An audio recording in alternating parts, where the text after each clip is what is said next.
guys, and welcome back to an episode of Off the Shelf. I am your host, Ronin Time HD, and this week, what we found off the shelf was...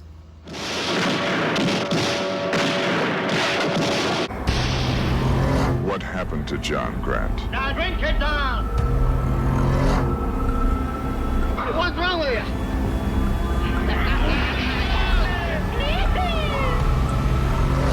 The Outback happened to John Grant. Wake in Fright, released in 1971, based on the 1961 novel of the same name, directed by Ted Kotcheff, starring Gary Bonds and Donald Pleasance. This film is a psychological thriller slash horror film. And I will say, I'm going to jump straight into this movie. Just straight into the review. I already jumped into the movie because I watched it. I'm going to jump straight into this review. This movie was fucking great. And I think, I'm just going to lay it all out here. I think the reason that this film is so, it's so potent with what it's trying to say. Okay, hang on. I'm going to backtrack. I'm sorry. I just really like this movie. So essentially, the premise of this movie is that there's a guy named John. And he's like a school teacher who teaches at a school in the middle of nowhere, right? Middle of the desert in the Australian outback. And he wants to go to Sydney to see a girl so they can go to London. However, he stops in a place where it's just supposed to be a short stop before he heads on a plane to get to Sydney. But he gets held up, and he eventually falls into a world of degeneracy and filth and, just absolute debauchery, right? And alcohol and violence and gambling and all sorts of different kinds of degeneracy. And I think, the movie, as it goes on, it's kind of a journey. Not necessarily a hero's journey, but a journey of John learning a little something about himself, right? And I think it's so well done because the horror of the movie, I guess the way it's so unnerving and disturbing is because all of the horror in the movie is very human. Nothing about it is out of the ordinary, right? So much of it probably happens even now, right? 40 years later, a lot of this stuff does still happen, right? Degenerates going out just shooting and murdering animals for the fun of it. People gambling all their money away, drinking their sorrows away when they have nothing better to do, fighting people for no reason. All that kind of shit. Just being a general dipshit. Being general dickheads, essentially. And the whole film is just our main character, John, just getting deeper and deeper into it. So first he just starts gambling. And it goes really bad. Like gambling usually does if you just bet all in all the time. He was too cocky and he got too, sure of himself and he lost it all because of course he did.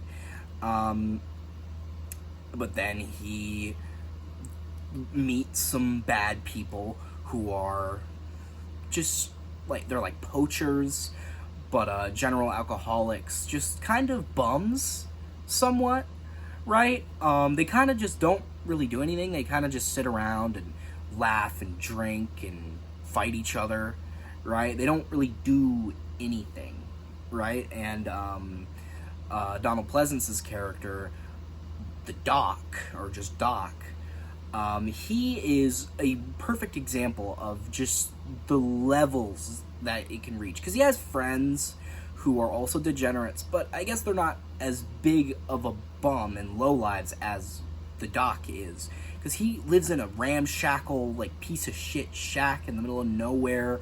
He's, just kind of, really gross and creepy. He, just has a general feeling of uncomfortable. If I was with this dude, I would not I don't think there would be a single moment where I feel comfortable with this guy, right? He's just really off. There's something off about him, right? And he knows that, and he just doesn't give a shit, right? Which I guess is a little respectable, I guess. But another thing is that I think the way the film portrays this debauchery and the violence and all the other things, it's just so unabashed, unforgiving, and maybe that's why when this film came out, people didn't really get it, right? Australian audiences weren't really fans of it, because, I mean, maybe it was just too much for them to take, right? They just couldn't handle the message that the film had, that, like, deep-seated issues in Australia, which obviously there is some context here that I'm missing since I'm not Australian, right? But I think even if you disconnect it from Australia, it still has a wider thing to say in that I was watching a special feature on this Arrow release, and one of the people being interviewed in one of the features said something really interesting, and it really stuck with me, and it really made me think, like, wow, I never thought of that, and I don't know why, I just hadn't in the moment watching the movie, and it was John, the main character. He thought that he was, like, better than all these people, like all these rednecks and hillbillies and just, you know, all these people that lived in this town. He thought he was better than them. He had an education. He was smart. He was a school teacher, right? He just thought he was above them, that he would not go down to their level of, you know, excessive drinking and just, as I've said many times, just general degeneracy. He didn't think that he would go down to that level, but as the movie went on, you start to realize he is just like them, right? He went down to their level. He's just like them. He drank. He killed indiscriminately, I mean, animals, but still bad. Slaughtering animals for no reason is bad. He passed out on the ground because he drank so much. He would just, you know, be a dumbass, just running around laughing and doing whatever.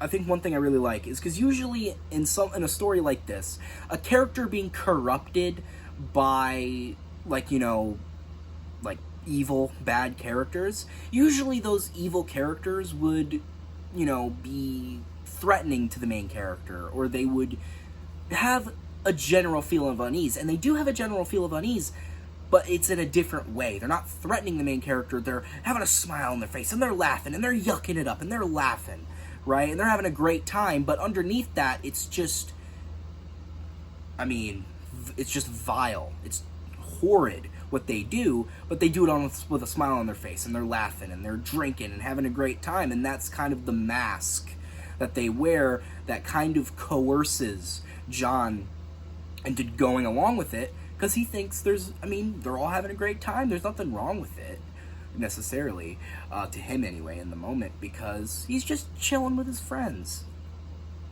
But I like that. That's kind of, it's a unique way of doing it, which I think is a more realistic way of doing it. Because if, like, somebody was coerced into doing some evil shit, I mean, obviously, if they were threatened into doing it, or they felt intimidated, that is, like, peer pressure. Like, that happens in real life too, but also, like, I think it's a lot scarier to have people you think you can trust, people you think are your friends, who are acting like your friends, coerce you into doing evil shit. I think that's a lot more disturbing and a lot scarier than necessarily peer pressure and stuff, which is obviously still disturbing and scary, but I think it's scary in a different way. Regardless, I don't know, I think the whole film is, like, has a really grimy feel to it as well. Like, everybody's all dirty and sweaty all the time. There's, like, a lot of mute browns and grays and whites. The most color there is the sun, like, the orange sunset and sunrise, which looks fucking... This movie is disgusting in a beautiful way visually, if that makes sense. Like, it's very meticulously disgusting. I think that makes sense, and I think I can really appreciate the amount of detail they put into this film. And I'm just kind of rambling here, but I think to just have it all come together, I think this film as a whole, like, if you really look at it at its core, is about John's journey. And it all starts where he's got like a dead-end job. He's out of school in the middle of fucking nowhere, in the middle of the Australian outback desert. Just doesn't really want to be there. Wants more, right? He doesn't want to be a teacher. And he wants to impress his girl out in Sydney. He wants to go visit her. So he makes time for a vacation where he's going to go to Sydney with his girl and go to London, and they're going to have a great time. But first, he stops at this little town. Just, like, all he's supposed to be is there for, like, a night or two before he hops on a flight to Sydney. However, he meets a friendly face at a bar, right? And he starts talking about this little underground area. And he goes there, and he gets sucked into this gambling section. So he sees a guy win a lot of money. And he's like, well, if I won a lot of money, I could buy out of my contract as a teacher, and, get a job that I actually want to do, or just do something else. So then, after that guy inspires him to, gamble, he gambles, and he wins, right? He wins big. He wins 400. Then he gets a little too cocky. He gets a little too sure of himself. He's almost about to leave. He's almost satisfied with the 400. But then he's like, but I could win more. And I could be even richer. I could have even more money so that I could even closer to my goal. But he flew a little too close to the sun. And he loses it all. Because he's a dumbass. And he bet all the money all at once instead of betting some of it. Which if you gamble, you don't gamble all of it all at once. That's a rookie mistake, man. I don't even gamble, and I know that. Regardless, he loses it all, and he's really bummed about it. He's having a really bad time, and he goes back to the bar, but he talks with Donald Pleasance's character. He talks to him during the gambling section of the movie. He meets him in that section, but then he meets this guy at a pool table. And it's another friendly face. They have a nice conversation. And they start talking, and then he invites him to his house, and then they start hanging out, having a good time. And then this guy has other friends come over. These, like, big, tall, like, kind of, well, how would I describe them? They're, like, younger guys, but they're, like, I guess, poachers. They got, like, these hats on. Not poachers. So they're just, like, these rambunctious sons of bitches, right? They just they talk really loud, they laugh really loud, they're just really, I guess, rowdy, I guess is a good way to describe them. And at first, John doesn't really talk to them, right? He kind of distances himself from them a little bit, right? Because he thinks he's better than them, because he's got an education, he's sophisticated, and he thinks they're beneath him, in a way. But he starts to get sucked in. He starts to, like, whenever they're off on a beer, he's drinking more, right? And he's getting a lot more intoxicated. He's getting really, really sucked into it to the point where the more he talks to them, the more he spends time with them, the more he becomes like them, and it's the reveal of he's not better than them whatsoever. And he just keeps, his just morality just degrades and degrades and degrades to the point where he's just a complete degenerate, right? But eventually he gets to a point where he's like, okay, I've had enough of this shit, right? I need to get the fuck out of here. So he walks on the road, he starts hitchhiking to another small town, where he then sees a trucker who he believes is on the way to Sydney because it says Sydney on his truck. But that's just where he got the truck, because he drives him right back to the town he just hitchhiked 50 miles away from, right? Or even further, potentially. Regardless, he's right back where he started, and he is just like a wreck at this point, right? He has no idea what to do, and he's just lost, right? And so eventually he tries to kill himself with a rifle that Don Pleasance's character gives him. But he's been so unlucky throughout the whole movie, he can't even kill himself properly, which is kind of, I guess, irony, or it's kind of ironic in that sense. And but he survives, and he has to spend the rest of his, like, paid vacation, or maybe not paid, but vacation, in the hospital recovering, and then he goes even further back to where he started. When he recovers, he goes on the train right back to his school. As a more mature person, yeah, but he's just kind of still flat broke, like, middle of nowhere, just kind of right where he used to be, but his mentality is different. Because I think one little thing I liked was at the beginning of the movie, there was a guy sitting down. They were, like, chatting it up on the train, and they're like, hey, you want to drink a beer with me? You want a beer? And he's like, no, thank you. At the end of the movie, there's a guy like, hey, do you want a beer? And he's like, sure. And he grabs the beer, and he drinks it, which I think is a nice little way to show the audience he's changed, right? He's different. And is it for the better? Probably not. Right? But I guess he's more mature in the sense that he knows what people are like. He's a more privy to society, to what the general, I guess, people around him. And I guess he's more open to it. But as I said, he was a little naive at the beginning of the movie. But through the course of the film, he became more aware of the world around him, and he's more aware of the human condition.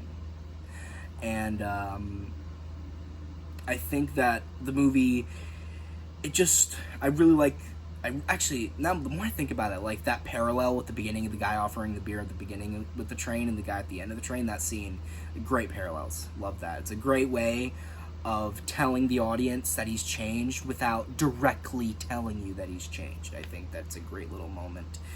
I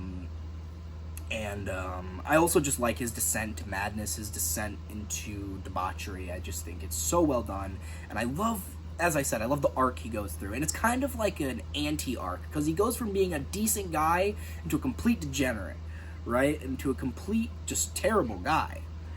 But when he comes back, he's probably, he's probably never going to do that shit again, because of, he almost killed himself over it, so, but it still doesn't change that he did do those things. And, I guess it's just I don't know, I'm just rambling here, sorry. I just think there's a lot to think about with this film. There's a lot happening around it, and there's a lot, to the core of the film with John. But before I just completely derail everything here, I'm just gonna wrap this up. Would I recommend this film? Absolutely. I think this film is great. Now, I do feel like I need to mention this. If you do want to seek out this movie and watch it, there is a bit of actual, like, animal cruelty in this movie, in that sense that there's a scene where they, slaughter kangaroos in droves. Now, the actors don't. What actually happened was they shot video of kangaroo hunters hunting kangaroo for dog food. So they didn't just leave the bodies out there and, do that. They actually used them for food. However, if you don't want to see actual kangaroos getting shot and killed, then maybe don't watch it. Because, even though, like, if you can't handle that stuff, it's not really like you can skip it, because it's a kind of important part of the movie, in the sense that it's kind of showing you how far John has fallen, right? So I feel like it's kind of, important, and if you can't handle it, maybe don't watch it, right? Just in general. But if you can handle it, absolutely recommend it. Great film. And regardless, what would I rate this film? I think I would rate this film an 8 out of 10. And, yeah, I think I've said what I need to say. I think I've said my piece. So, guys, I hope you like this video. Share it with friends. Subscribe. Turn those notifications on. Comment down below how much you liked it. And I've been Tom HD, off to learn a little something about myself. So, I heard a story that in an early Australian screening of this film, during one of the scenes of debauchery, an Australian audience member stood up and pointed at the screen and went, "That's not us." And one of the actors in the film went, "Sit down, mate. It is us." And while generally also being a bit of a funny story, it's also very representative of what the film is about, where John thinks he's not like them. He's not like the degenerates in the movie, but he is. Just kind of like how the audience member thinks, oh, that we don't act like that. That's just fiction. That's exaggerating. But in John's situation, if they were under his circumstances, they would have done the exact same thing. And it's very poetic. Whether or not the story's true, I think it's genuinely really, like, interesting. I think it's genuinely really interesting.